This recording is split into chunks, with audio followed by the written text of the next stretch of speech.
Welcome back. Susan Hall joins us to talk about a serious topic this midday. We're talking about Domestic Violence Awareness Month, and it kicks off in October. And we're almost there. Tell us about the event that you have planned. This is an annual event that I think a lot of people find healing and very helpful. I think they do, and thank you once again, Susie, for having us here to publicize Domestic Violence Awareness Month. It begins in October, runs the whole month. And we will begin Monday at the courthouse at 10:30 in the morning, third floor of the Rotunda, where the mayor will actually proclaim October as Domestic Violence Awareness Month. And then 7 o'clock on the steps of the City Hall, right behind the courthouse, Monday evening, we have our annual candlelight vigil. And that's where we release balloons in memory of each of the victims in the Wabash Valley that have died as a result of domestic violence. This year there are 28. And thank the Lord there have not been any this year. The last one we had was Carol Ann Reed, which was last year.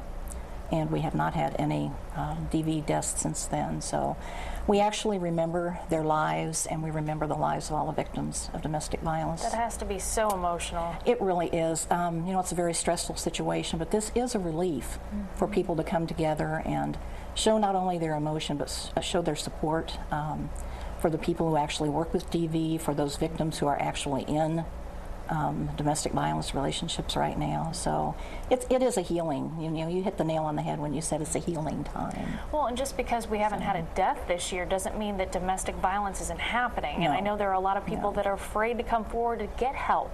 Our shelters have been full. You know, one thing about domestic violence is that it lives in silence. That's probably the tragic thing about it. And if people would just remember that CODA is available, as are shelters all over the state and the nation, all over the world. And if we consider that 1 in 4 relationships is plagued by domestic violence, that's a fourth of humanity.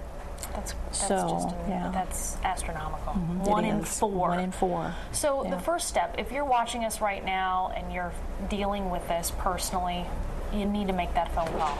You need to make a phone call. You need to tell somebody. You need to get it out in the open so that you can begin healing. We have wonderful advocates at CODA. We have a 1-800 number that's in the phone book. You can call our administrative offices, which is 812-234-3441. And we will just try to get you the help that you need. One thing that I would love to mention, though, is when we go to displays and fairs, health fairs, people rarely come up to the CODA booth to pick up materials. And I think it's because perhaps they're embarrassed. And I would just like them to know that we have so much wonderful information for people to pick up. If you're a grandparent, a parent, an aunt or an uncle, a neighbor, and you know somebody is in a relationship, pick up that information so you can get it to them and help them get out of that. Very helpful, and it could save a life. It can save a life. Well, let's take a look at the information, folks, just briefly. I know we're running out of time. Monday, October 5th at 10:30 in the morning, and the vigils at 7 p.m., all taking place at the Vigo County Courthouse. 812-234-3441 if you have any questions. Thank you so much, Susan. Thank you.